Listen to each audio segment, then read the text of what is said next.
Itulah seringkali kita berfokus hanya kepada kapan dan apa. Kalau saya diminta untuk misalnya ya, kalau pendeta Rantung diundang untuk bikin tentang nubuatan akhir zaman. Waduh, ini apa nih dari Amerika nih mau bahas nih tentang tanduk kecil punya sepak terjang ini. Kepausannya mau bikin apa ini? Kita senang sekali untuk berbicara tentang kapan ya, tentang jangka waktu. Kalau pendeta Rantung bisa menyatakan tahun 2039 itu Yesus datang, wah itu jago dia. Itu seringkali itulah fokus manusia ya. Kita ingin tahu kapan Yesus datang. Apa tanda-tanda zaman? Di mana chip itu sudah ditaruh di tangan kita atau di dahi kita? Itu seringkali orang tanyakan, fokus orang kan. Yesus katakan apa?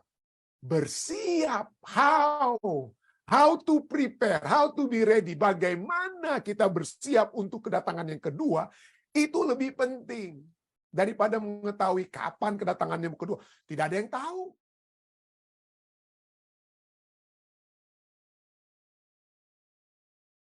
Bagaimanakah nasib Anda saat Allah datang untuk mengadakan perhitungan dengan Anda? Ini satu pertanyaan yang penting ya. Bahwa seringkali perhitungan itu adalah perhitungan dengan kita.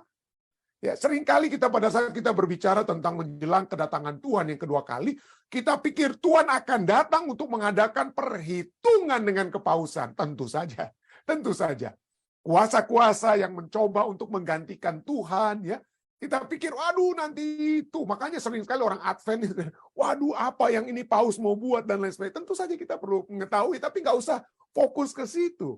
Ya, karena ujung-ujungnya yang akan dibuat perhitungan oleh Tuhan bukan orang lain, bukan pihak lain, bukan gereja lain, bukan itu. Tentu saja Tuhan akan buat. Tetapi biarlah concern kita masing-masing. Adakah saya sudah siap mempertanggungjawabkan kerohanian saya dengan Tuhan? Tapi itulah seringkali kita berfokus hanya kepada kapan dan apa. Kalau saya diminta untuk misalnya ya, kalau pendeta Rantung diundang untuk bikin tentang nubuatan akhir zaman. Waduh, ini apa nih dari Amerika nih mau bahas nih tentang tanduk kecil punya sepak terjang ini. Kepausannya mau bikin apa ini? Kita senang sekali untuk berbicara tentang kapan ya, tentang jangka waktu. Kalau pendeta Rantung bisa menyatakan tahun 2039 itu Yesus datang, wah itu jago dia. Itu seringkali itulah fokus manusia ya. Kita ingin tahu kapan Yesus datang. Apa tanda-tanda zaman? Di mana chip itu sudah ditaruh di tangan kita atau di dahi kita? Itu seringkali orang tanyakan, fokus orang kan. Ya. Orang pikir, waduh ini air, ada yang tanyakan. Ini api yang turun dari langit itu farmasi dan lain sebagainya. Saya bilang, mari kita kembali kepada Alkitab. Mari kita pelajari apa yang lebih untuk kita fokus daripada hanya sekedar apa yang ruang bawah tanah, apa yang sedang dibuat oleh kepausan dan lain sebagainya. Tapi itulah yang memang difokuskan oleh murid-murid Yesus ya. Pada saat Yesus duduk di atas Bukit Zaitun, datanglah murid-muridnya kepadanya untuk bercakap-cakap sendirian dengan dia. Matius 24 ayat 3. Lalu ini fokus mereka. Katakanlah kepada kami, bila manakah itu akan terjadi dan apakah tanda kedatanganmu dan tanda kesudahan dunia? Yesus jawab, tentu saja Yesus jawab. Yesus, oke, kamu mau cari tahu kapan ya dan apa? Lalu Yesus kemudian bicaralah tentang akan ada apanya apa akan ada terjadi peperangan, akan ada ini dan itu dan lain sebagainya. Tetapi ya, lebih daripada mengetahui kapan dan apa itu mungkin ya Yesus khusus untuk mereka. Yesus katakan apa? Bersiap. How to prepare, how to be ready. Bagaimana kita bersiap untuk kedatangan yang kedua itu lebih penting daripada mengetahui kapan kedatangan yang kedua. Tidak ada yang tahu. Yesus sendiri sebagai manusia, dia katakan anak saja tidak tahu. Sebagai manusia, dia katakan tidak tahu. Jadi kita jangan, kalau Yesus saja tidak tahu, siapalah awak ini ya, untuk mau cari tahu kapan dia mau datang. Gitu ya. Tapi yang Yesus tekankan adalah bagaimana kita bersiap, how to be ready. Bagaimana kita bisa siap untuk kedatangan yang kedua. Matius 24 ayat 42 katakan, karena itu berjaga-jagalah. Sebab kamu tidak tahu pada hari mana Tuhanmu datang. Kamu tidak tahu, you don't know when, you don't know what. Tapi you need to be able to be ready. You need to know how to be ready. Kalian tidak tahu kapan, kalian tidak tahu bagaimana, tapi kalian harus tahu bagaimana, how-nya ya, bagaimana kalian harus berjaga-jaga. Sebab untuk masuk dalam kerajaannya. Yang lebih penting adalah bagaimana kita bersiap. Dan kemudian Matius 25, seperti pelajaran sahabat kita dimulai dengan apa? 10 anak darah ya, 10 anak darah ya. Jadi bagaimana berjaga bagi kedatangan Yesus? 10 anak darah katakan kita harus bawa apa? Kita harus pergi menyongsong pengantin pria. Kita harus memiliki kerinduan untuk bertemu dengan Yesus ya. Lalu kita harus membawa pelita. Kita harus dituntun oleh firman Tuhan untuk menyongsong. Kenapa ini penting? Karena Yesus katakan akan ada apa yang akan terjadi. Ada orang-orang yang menyatakan diri sebagai Mesias. Oh, Mesias ada di kiri, Mesias ada di kanan. Oh, jangan. Harus Yesus katakan apa? Bawa pelita, bawa apa? Dengan kata lain ya, pelita itulah yang menuntun kita untuk menyongsong pengantin pria. Tetapi kadang-kadang, pada saat kita sedang menantikan kedatangan Yesus, Roh Kudus itu atau minyak itu apa? Dapat habis dengan kata lain. Tapi itulah sebabnya kita harus memiliki kesediaan minyak yang harus masing-masing kita miliki sendiri. Ya, saya tidak bisa pinjam Roh Kudus dari Anda. Kenapa? Karena Anda lah yang mengalami Roh Kudus itu bagi Anda sendiri. Kita hanya dapat apa? Miliki Roh Kudus itu. Kita harus bisa membeli minyak itu sendiri bagi kita. Itulah sebabnya Yesus tekankan ini, berjaga-jaga bagi kedatangannya. Lalu kemudian dia katakan apa? Baru sesudah 10 anak darah dari Matius 25 ayat 1 sampai 13, kemudian ayat 14 kita lihatlah perumpamaan tentang talenta. Perumpamaan tentang satu orang diberikan 5, yang orang kedua diberikan 2, orang yang ketiga diberikan hanya 1. Jadi Tuhan kita, Yesus mempercayakan hartanya dan pergi. Pada saat Yesus naik ke surga, murid-murid kelabakan, gimana ini kita nih?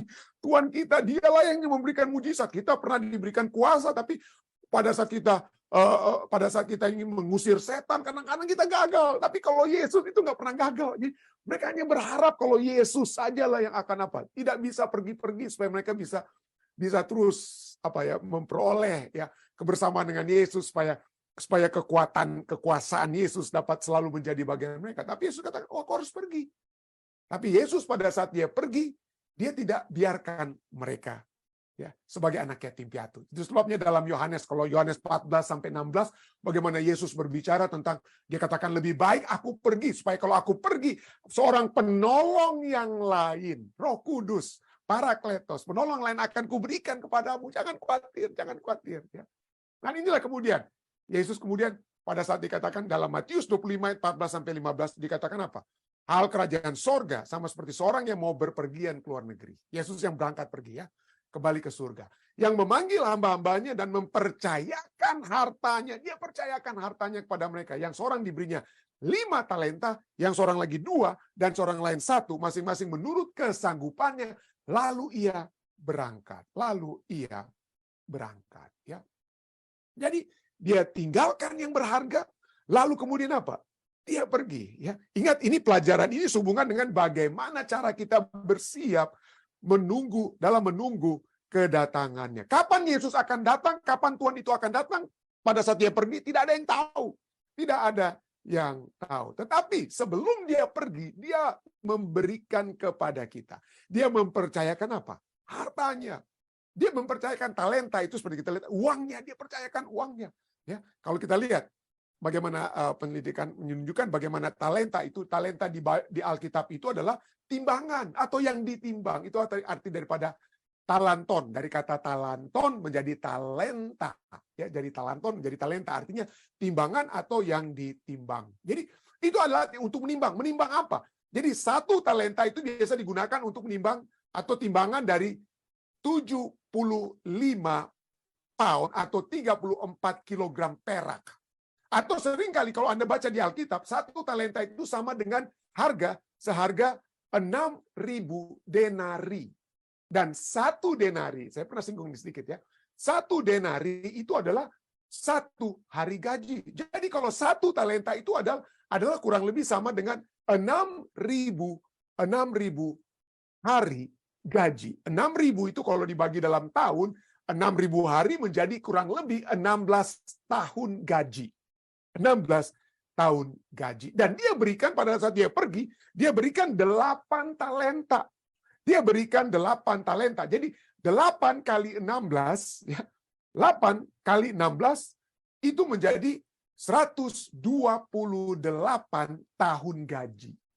128. Jadi kepada ketiga hambanya ini, Tuhan itu memberikan 128 tahun gaji. Oke, karena kita di Amerika, mari kita lihat kurang lebih rata-rata ini yang paling konservatif ya. 1 tahun gaji orang Amerika, kurang ada yang kurang, ada yang lebih ya. Kurang lebih lah $40.000.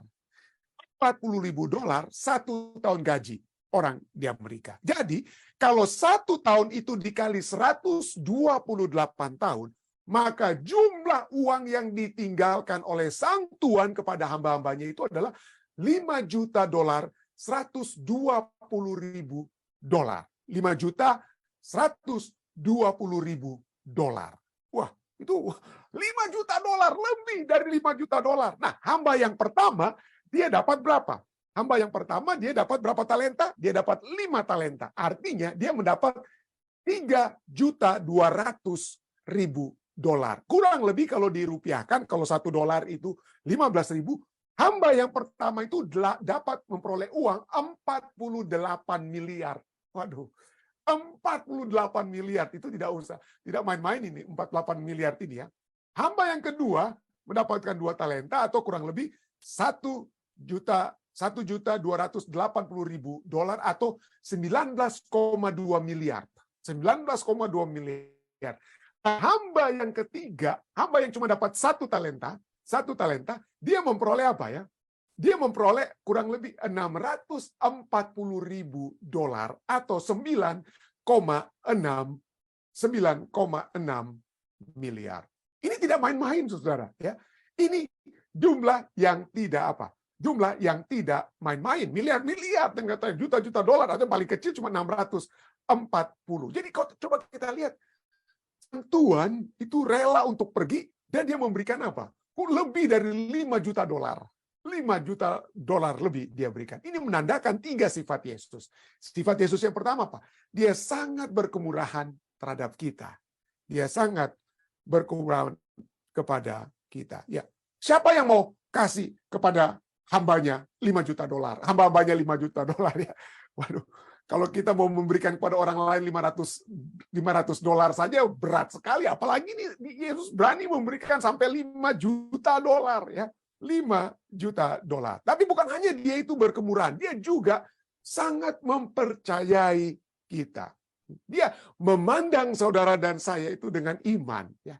Dia itulah harta. Dengan kata lain, kalau boleh dibilang, ini orang di zaman Yesus kalau pikir tentang dia diberikan 8 talenta, waduh ini orang kaya sekali.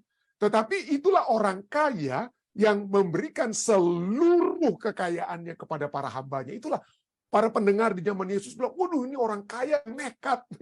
Bagaimana ini orang kaya yang dapat dibayangkan oleh orang-orang di zaman Yesus? Orang kaya di zaman dulu itu bukan seperti saat ini ya, miliar-miliar dolar. Ya paling kaya di zaman Yesus itu paling cuma $5 juta itu ya.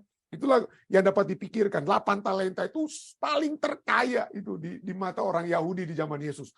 Tapi orang yang paling terkaya ini mempercayai hamba-hambanya dengan seluruh kekayaannya. Ya.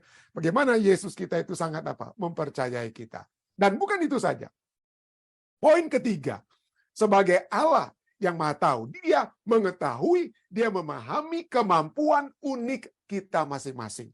Ada yang sanggup dia lihat dikasih 5 talenta, oke 5 diberikan.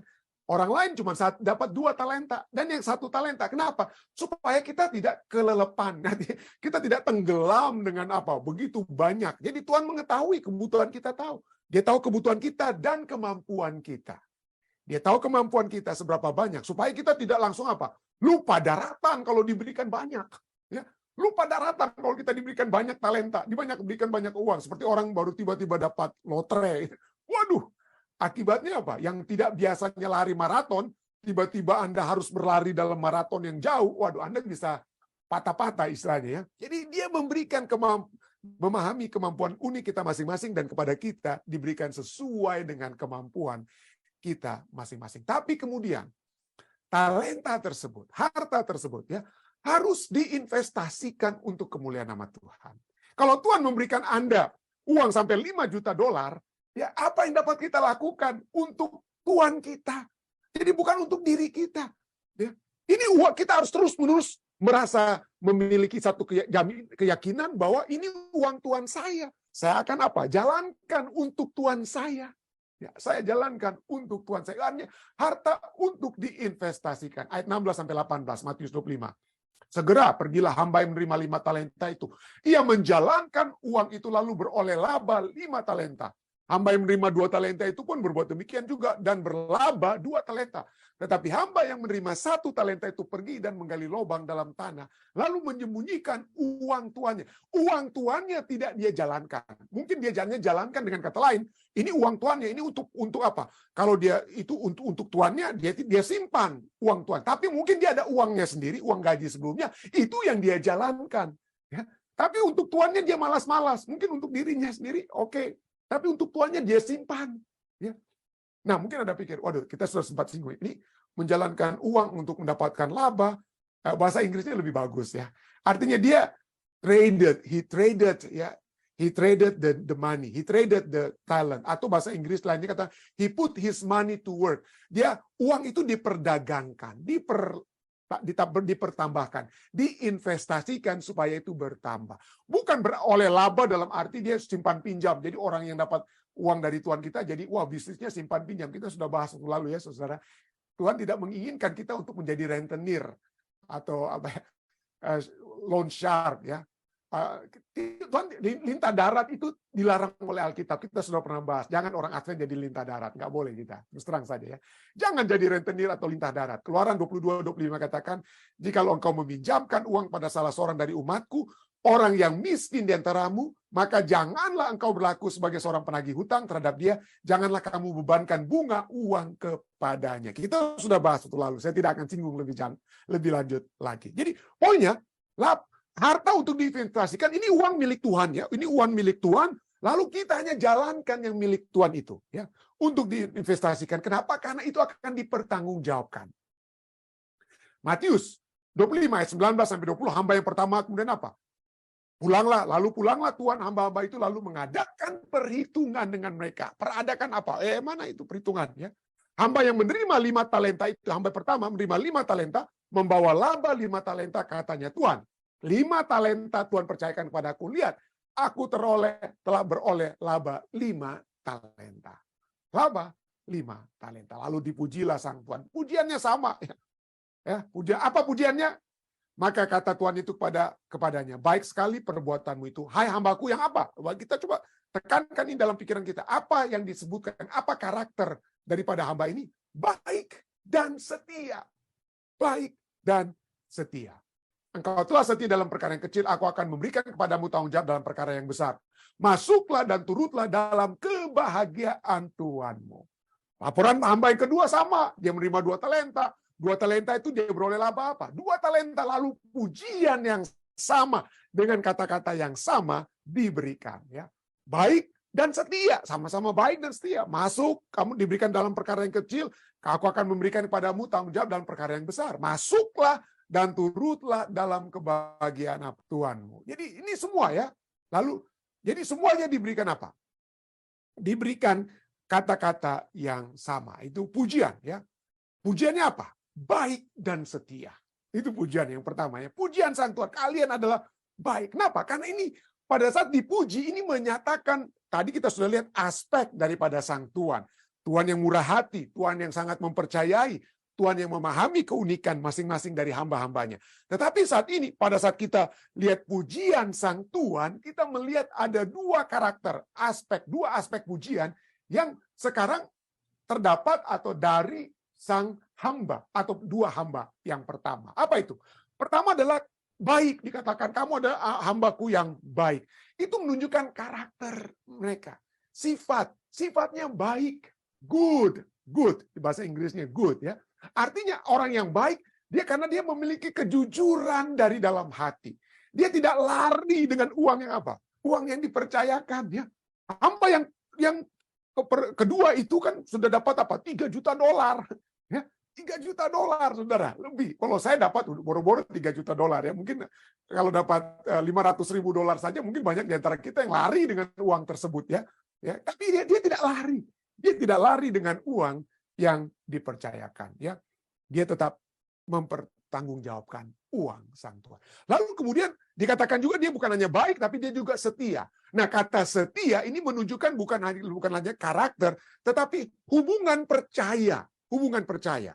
Kalian setia, hamba yang setia artinya hamba yang percaya tuannya itu akan apa? Datang kembali, ya. Dia setia, dia tetap setia, dia tidak apa? Tidak lemah iman. Aduh, dia tidak berkata, aduh, kapan ya tuannya datang? Udah lama ini Tuhan nggak datang, udahlah. Kita main-main dulu lah dengan uang Tuhan kita kan mesti nggak tahu kapan dia datang. Nantilah kalau dia menjelang kedatangannya baru kita coba untuk usahakan uangnya. Tidak. Tapi orang yang setia adalah bagaikan seorang suami atau istri yang menantikan suami atau istrinya yang mungkin sudah berpergian, tapi dia tetap setia. Karena apa? Ada hubungan percaya. Dia memiliki hubungan percaya. Ada relationship. Jadi yang pertama, baik berhubungan dengan karakter, setia berhubungan dengan relationship, berhubungan dengan hubungan percaya. Dia percaya, dia tetap setia dengan uang. Dia tidak main-main pada saat tuannya pergi, lalu dia main-main. Aduh, seperti yang saya katakan lalu ya, kita sering dengar ya, bahwa ada pepatah yang sering katakan, saat kucing pergi, tikus akan bermain.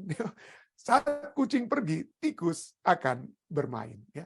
Artinya kalau manajer tidak lihat, ya udahlah kita tidur-tidur aja. Pada saat manajer datang, baru kita apa? Terbangun. Ya, baru kita terbangun. Tidak ya.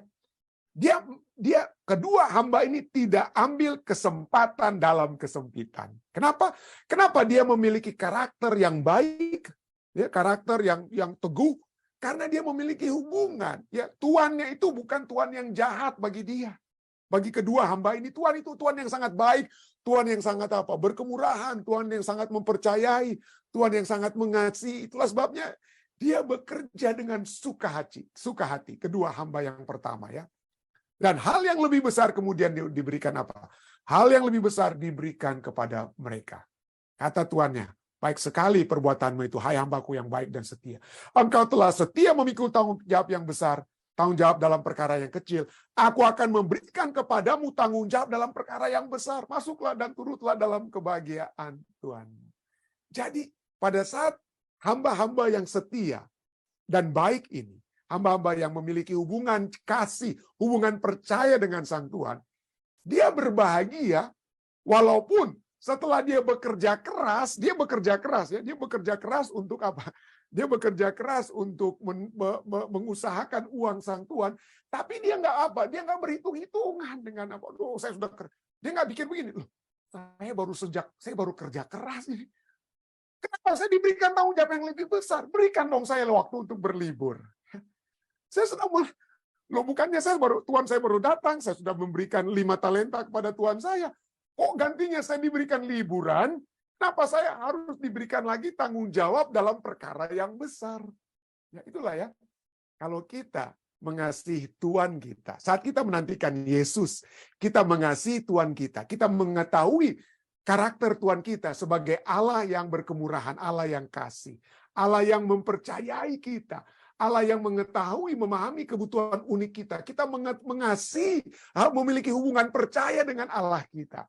Maka pada saat kita melayani Tuhan kita tidak hitung-hitungan. Waktu Tuhan kita datang, lalu kita ditambahkan pekerjaan kita tidak menggerutu, kita tidak masuk marah-marah.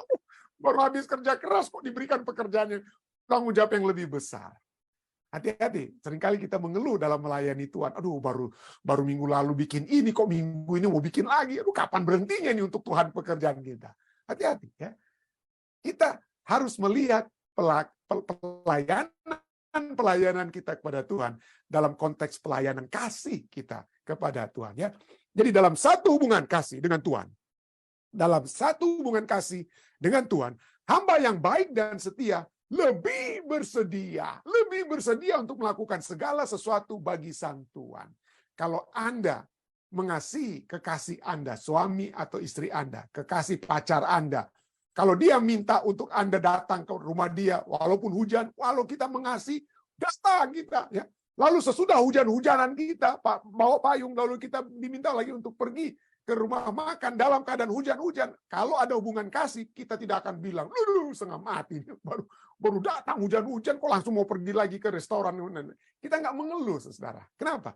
Karena kita memiliki hubungan kasih, ya. Kita tidak komplain, kita tidak marah-marah, walaupun harus antar jemput kiri dan kanan, ya. Itu karena hubungan kasih. Jadi hal yang lebih besar diberikan. Itulah sebabnya kalau kita setia dalam melayani Tuhan, dikatakan apa? Masuklah dan turutlah dalam kebahagiaan Tuhan.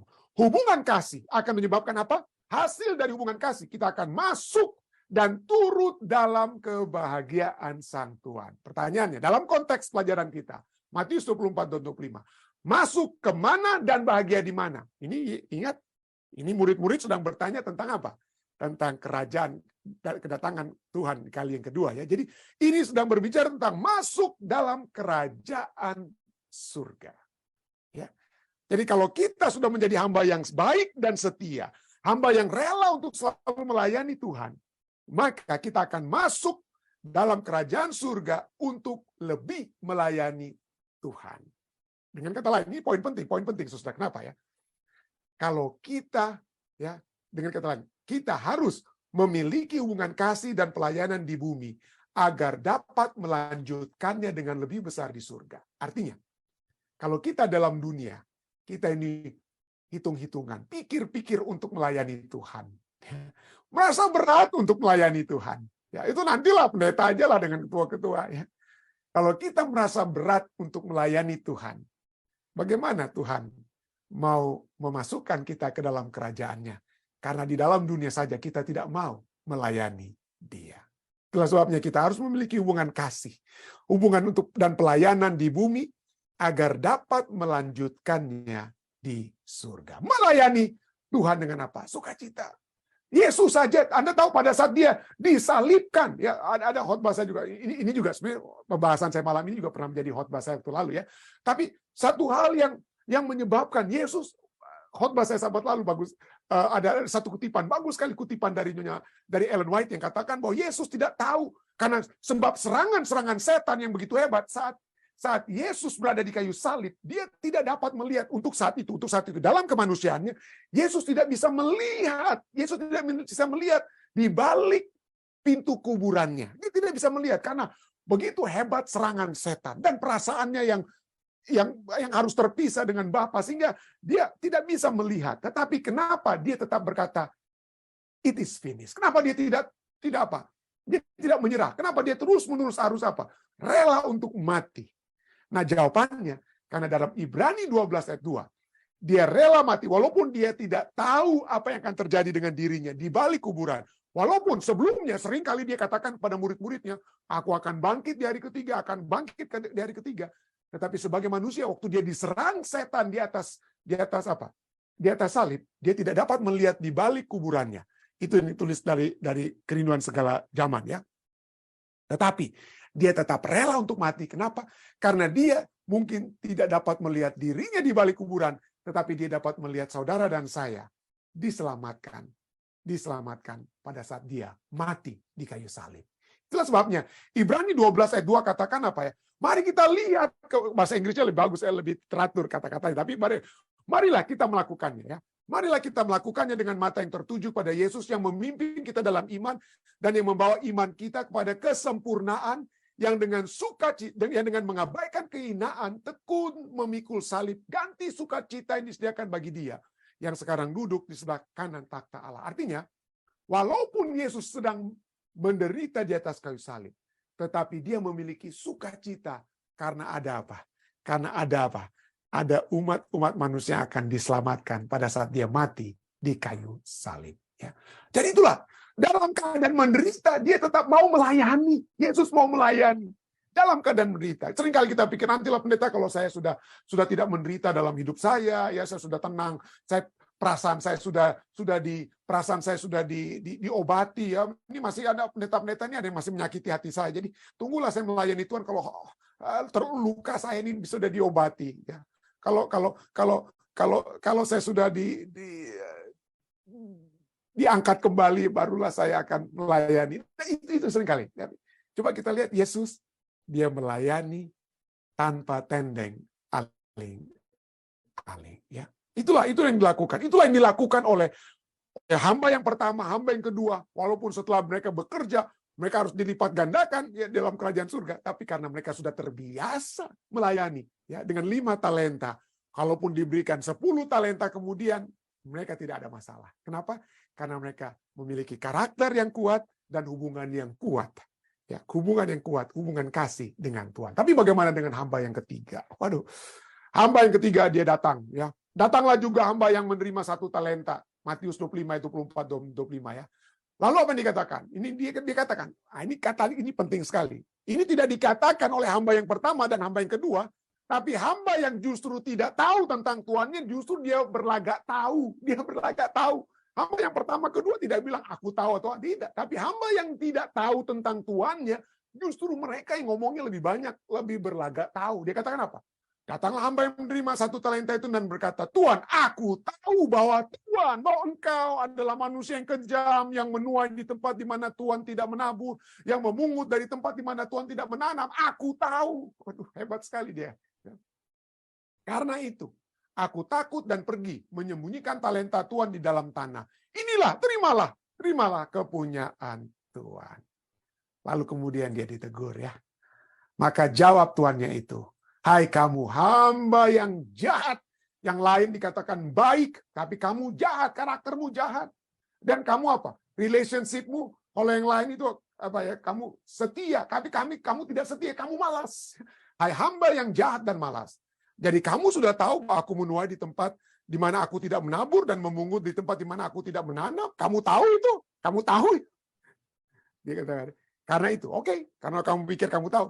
Sudahlah seharusnya uangku itu kau berikan pada, kalau kamu memang itu yang kamu punya pandangan tentang aku, pandanganmu tentang aku, seharusnya uangku itu kau berikan pada orang yang menjalankan uang, supaya sekembaliku aku menerimanya serta dengan apa? Bunganya. Tetapi ya, sebab itu ya, tapi dia kata Tuhan katakan, sebab itu, karena kamu pikir kamu tahu, tapi kamu tidak melakukan yang kamu pikir kamu yang tahu itu, sebab itu ambillah talenta itu daripadanya dan berikanlah kepada orang yang mempunyai 10 talenta itu.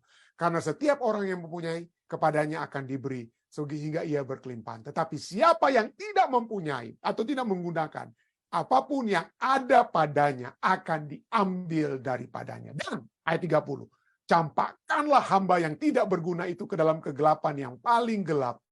Di sanalah akan terdapat ratap dan kertak gigi. Jadi coba kita lihat bagaimana mereka merespons kebaikan Sang Tuhan yang menitipkan seluruh hartanya. Bagaimana mereka respon? Respons kita terhadap Tuhan kita itu tergantung dari apakah kita memiliki karakter yang baik dan apakah kita memiliki hubungan yang setia. Kalau kita bagaimana, ini kurang kata A-nya dikata bagaimana. Bagaimana cara kita merespons? Kalau kita merespon dengan baik, yang seperti hamba yang pertama dan kedua, itu kalau saudara dan saya sudah mengembangkan satu karakter yang baik. Satu karakter yang memiliki integritas. Satu karakter yang baik dan memiliki hubungan yang setia dengan Tuhan kita. Tetapi karakter daripada hamba yang ketiga, jahat dia. Dia bukan baik, tapi dia jahat. Lalu hubungannya apa? Hubungan dengan Tuhannya, dia biasa malas-malasan. Ya. Malas-malasan, ya. Ambil kesempatan, Tuhan yang tidak bikin apa-apa, dia apa? Nah, seperti waktu lalu saya katakan di Amerika Serikat, saya sudah sempat singgung waktu lalu ya. Ada quiet quitting, ya. Banyak orang Amerika sekarang adalah kita buat yang seminimal mungkin di tempat bekerja kita, ya. Seminimal mungkin. Kita tidak berhenti bekerja, tapi kita tidak usah berbuat bekerja yang sebaik-baiknya. Buatlah yang sedikit-sedikit saja. Jadi kita tidak memiliki motivasi untuk melakukan yang terbaik di tempat bekerja kita. Kita hanya melakukan yang seminim mungkin, yang minimal kita tidak dipecat itu saja. Ya. Itulah karakter yang apa? Minimalisme. Ada minimalisme dan yang baik, tapi ini khususnya dalam pekerjaan ini minimalisme yang tidak baik. Dan setengah penduduk Amerika, kita sudah pernah bahas ini waktu lalu ya. Setengah pekerja di Amerika ini sebanyak yang sudah quiet quitting istilahnya ya, malas-malesan ya, yang penting bisa nggak dipecat itu aja udah cukup ya. Nah apa pertanyaan? Apa penyebab kemalasannya? Apa penyebab daripada kemalasan hamba yang ketiga? Ya, coba kita lihat. Dia pikir dia tahu. Dia katakan, aku tahu bahwa Tuhan adalah manusia yang kejam, yang akan menabur di tanah, yang tidak ditanam dan lain sebagainya. Ya, dia memiliki satu pandangan terhadap tuannya yang dia pikir dia tahu, dan pandangan itu tuannya itu apa? Manusia yang kejam. Padahal tuannya itu sangat berkemurahan. Seluruh harta tuannya dia berikan. Seluruh harta tuannya dia percayakan menurut kemampuan masing-masing hambanya. Tapi bagi hamba yang malas ini, hamba yang jahat ini, tuannya adalah dia tahu manusia yang kejam. Dan ini masalah pengetahuan, ini hati-hati saudara. Masalah kita pikir kita tahu Tuhan Yesus. Kita pikir kita tahu Tuhan kita. Tetapi sesungguhnya kita tidak tahu dia. Kita tidak tahu dia. Dan kalau kita tidak tahu dengan sesungguhnya Tuhan kita, maka Tuhan kita juga tidak tahu kita. Ya, Tuhan kita tidak tahu. Kata tahu ini atau knowing, to know. I know bahasa Inggrisnya, I know. Ini seperti 5 gadis bodoh ya. Datang mereka, gadis-gadis bodoh itu, lalu mereka ingin masuk ke dalam pesta pernikahan ya. Lalu buka pintu. Lalu ayat 12 katakan dari Matius 25:12, tetapi Tuhan apa? Tuhan pengantin pria katakan apa? Aku berkata kepadamu, sesungguhnya aku tidak mengenal kamu. I do not know you. Hati-hati. Hati-hati. Ada orang yang berpikir kita tahu Tuhan kita. Oh Tuhan, bukankah aku telah menyebut engkau dengan namamu Tuhan, Tuhan. Aku telah bernubuat demi namamu. Aku telah buat ini, aku telah buat itu. Aku tahu engkau Tuhan. Tuhan kita katakan, aku tidak tahu kamu. Aku tidak tahu. Hati-hati dengan pemahaman kita tentang Tuhan kita. Marilah kita mempelajari firman Tuhan untuk mengetahui seluruh kebenarannya. Mengetahui seluruh karakter Tuhan kita. Mengetahui seluruh kehendak Tuhan kita. Karena dari dalam pikiran itu, kalau kita memiliki pikiran pemikiran yang salah tentang Tuhan kita, kita pikir Tuhan kita adalah seperti hamba yang jahat ini. Dikatakan, aku tahu bahwa Tuhan adalah manusia yang kejam. Manusia yang kejam itu adalah pikirannya. Ya. Yang menuai di tempat di mana Tuhan tidak menabur. Dan yang memungut di tempat di mana Tuhan tidak menanam. Karena itu, aku takut dari pikiran kita yang salah, maka perasaan kita terhadap Tuhan kita itu salah. Perasaan apa? Takut. Yang lain yang bekerja untuk Tuhan, dia bekerja untuk apa? Dengan sukacita. Dia bekerja dengan sukacita. Tapi karena orang yang pemikiran, pandangannya tentang Tuhan itu salah, maka perasaannya juga salah. Pikiran salah menghasilkan perasaan yang bersalah dan ujung-ujungnya menghasilkan perbuatan yang salah. Apa yang dibuat? Karena dia pemikiran salah, perasaannya salah, aku takut, maka ia pergi menyembunyikan talenta Tuhan itu di dalam tanah. Jadi coba kita lihat, ini perbuatan kita itu apa? Perbuatan kita itu adalah hasil dari perasaan kita terhadap pemikiran kita yang salah. Terhadap apa? Pemikiran kita yang salah terhadap kita sebagai anak-anak Tuhan. Ya. Pada saat Tuhan mengajak kita semua ya, untuk mempertanggungjawabkan harta. Itu dalam konteks tentu saja uang Tuhan. Ya. Tapi apa saja harta? Ya? Apa yang dimaksudkan dengan hartanya? Ya? Kerajaan sorga sama seperti seorang yang mau berpergian ke luar negeri yang memanggil hamba-hambanya dan mempercayakan hartanya kepada mereka. Apa itu harta Tuhan? Tentu saja itu dalam konteks pelajaran kita berhubungan dengan uang ya, uang Tuhan yang Tuhan percayakan kepada kita. Tetapi selain itu, seringkali kita bukan hanya berbicara tentang uang saja. His goods, bahasa Inggrisnya apa? Harta atau barang, ya, benda ataupun harta benda yang Tuhan percayakan. Seperti dia percayakan kepada murid-muridnya adalah segala kesanggupan surga melalui karunia-karunia Roh Kudus. Yesus katakan, lebih baik aku pergi supaya Roh Kudus turun kepadamu. Penolong yang lain, Parakletos. Karena Roh Kudus akan memberikan kepada saudara dan saya karunia Roh Kudus. Ya. Karunia Roh Kudus. Ya. Kita diberikan. Kita dipercayakan. Itulah sebabnya Efesus 4 ayat 7 sampai 8 katakan pada apa?